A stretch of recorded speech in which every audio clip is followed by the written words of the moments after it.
said in my State of the Union address, I'm going to always be honest with the American people. Today, I want to talk with you about the cost here at home of Putin's decision to brutally and savagely invade a sovereign nation. The fact is, he's causing thousands of deaths and untold destruction.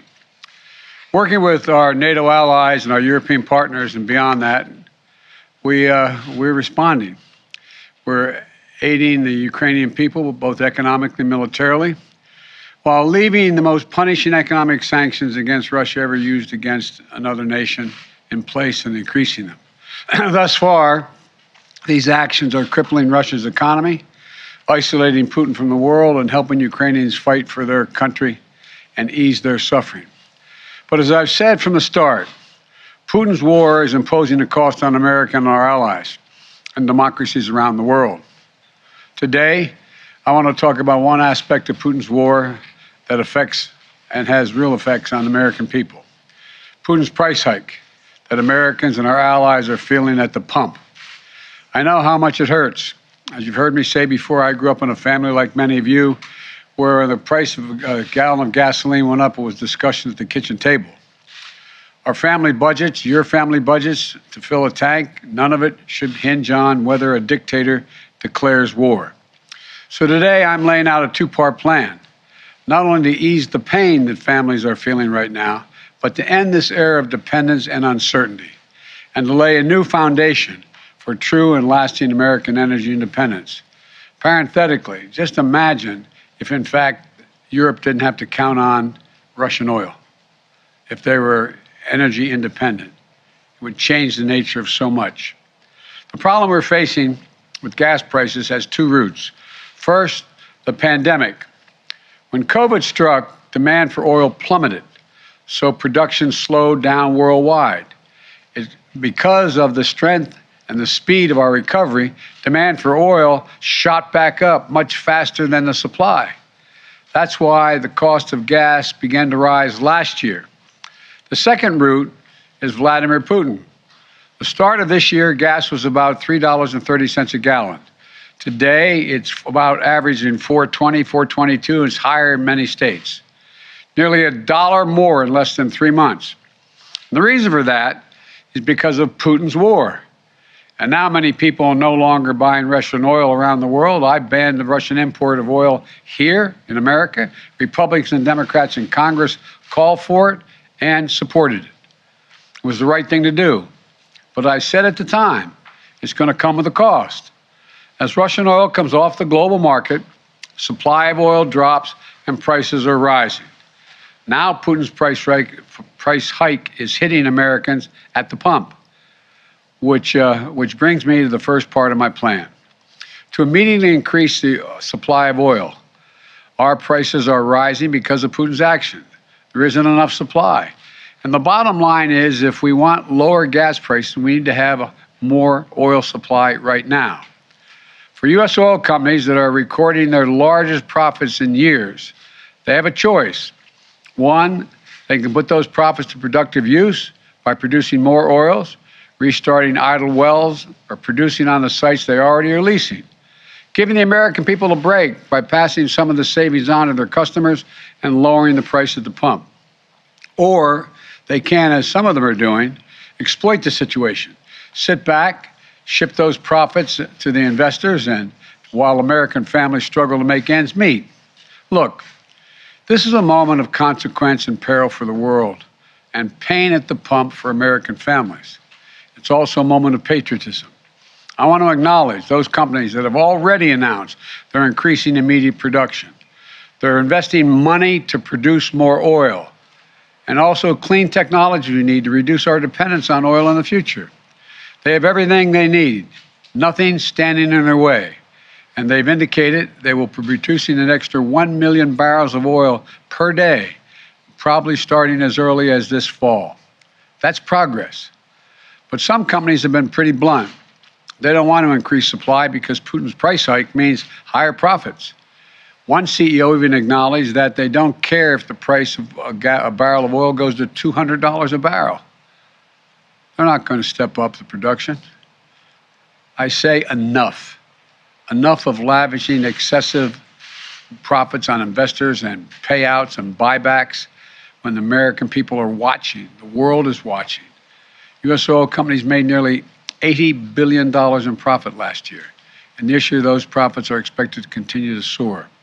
This is the time, not the time to sit on record profits. It's time to step up for the good of your country, the good of the world, to invest in immediate production that we need to respond to Vladimir Putin, to provide some relief for your customers, not investors and executives. Look, I'm a capitalist. I have no problem with corporations turning a good profit. But companies have an obligation that goes beyond just their shareholders, to their customers, their communities, and their country. No American company should take advantage of a pandemic or of Vladimir Putin's actions to enrich themselves at the expense of American families.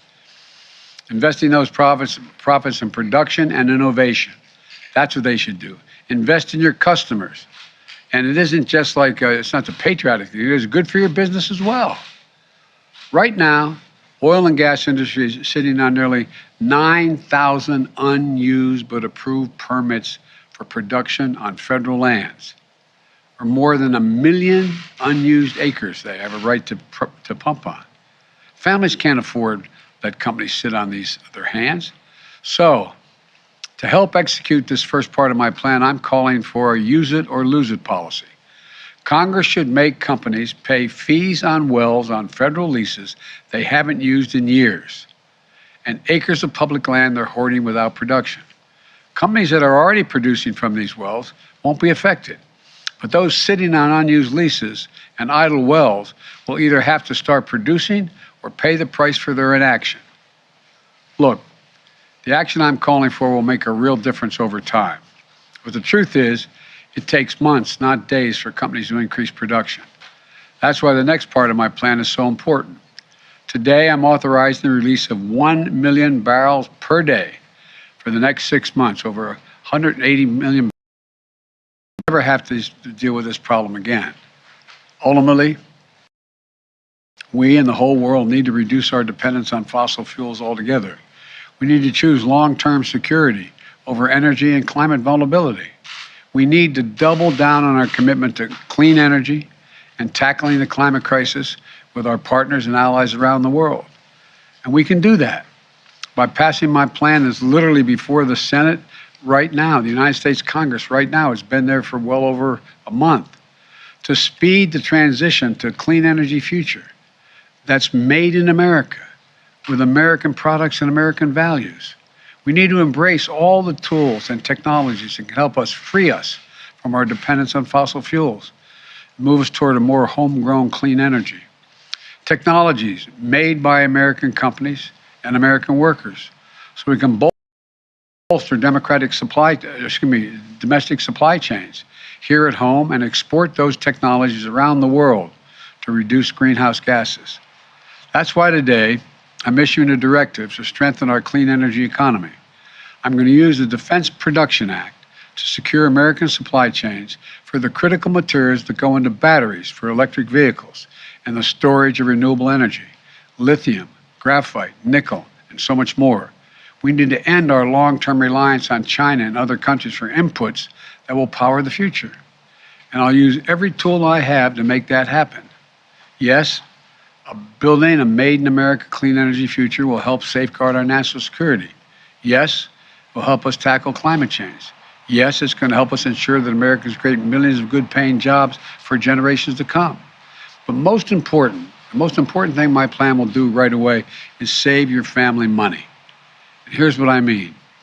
Under my plan, which is before the Congress now, we can take advantage of the next generation of electric vehicles that a typical driver will save about $80 a month from not having to pay gas at the pump.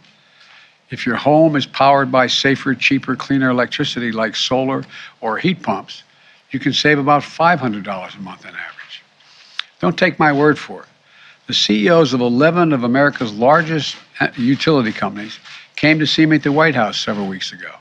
They told me if we pass my plans before the Congress now, typical families will see savings show up in their utility bills immediately.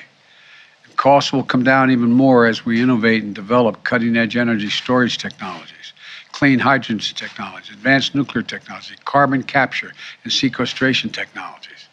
And by the way, this week's the benefit I included in the bipartisan infrastructure law to help families weatherize their homes are being delivered.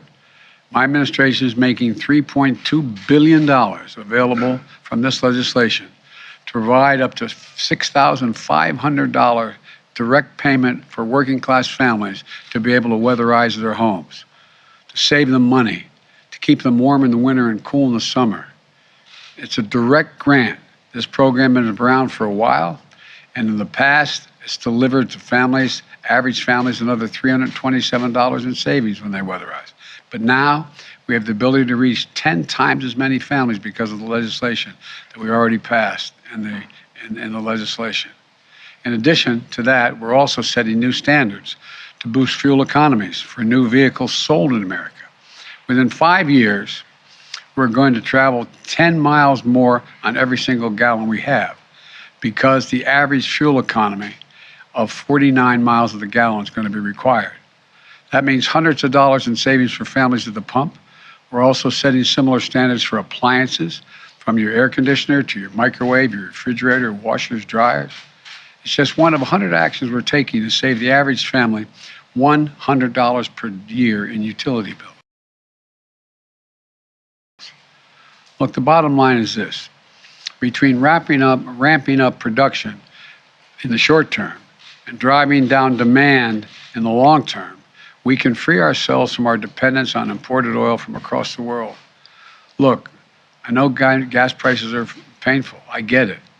My plan's going to help ease that pain today and safeguard against tomorrow. I'm open to ideas to strengthen the plan, but I will not be put off and put it on hold. At my disposal to protect you from Putin's price hike. It's not time for politics. Americans can't afford that right now. So let's meet this moment together. Remember, we're the only nation that has turned every crisis we ever faced into an opportunity. We have a crisis, the price at the pump. So let's show some true strength in this nation, show our unity, our resolve, our innovative spirit in America, and come out of this long term much better off. If we stand up to the bullies of the world, the autocrats and dictators, we stand up for those who are ready to unite with us, the United States of America. So may God bless you and may God protect our troops. Thank you. Mr. President, how badly is Vladimir Putin being misinformed by his advisors? That's an open question. There's a lot of speculation. But he seems to be, I'm not saying this with a certainty, he seems to be self-isolating. And there's some indication that he has fired or put under house arrest some of his advisors. But I don't want to put too much stock in that at this time because we don't have that much hard evidence. Mr. President, how much in monetary terms do you estimate today's announcement has reduced gas prices, and when can Americans expect to see these changes? That's a really important question, and there's no firm answer to it, but prices already came down when it was announced ahead of time that Biden was going to release so much energy from so many barrels of oil from the SPRO. They're already come down. My guess is we'll see it come down, continue to come down. But how far down, I don't think anyone can tell. And there's going to be a slight delay because if you go out there and you're a gas station and you purchased X amount of gas at a certain price, you're not going to lower the price of the pump until you're able to get back what you invested. And that I'm talking matter of, I think, days and weeks. But it's hard to tell. And the other thing is, but it will come down. And it could come down fairly significantly. It could come down the better part of, anything from 10 cents to 35 cents a gallon. It's unknown at this point. I'm also waiting to see whether or not our allies exactly how many barrels they release from their supplies now. My guess is it could be as high, somewhere between 30 million to 50 million barrels. And the higher the number, the more likely the prices to come down. Thank you all very much. I appreciate it. Thank you.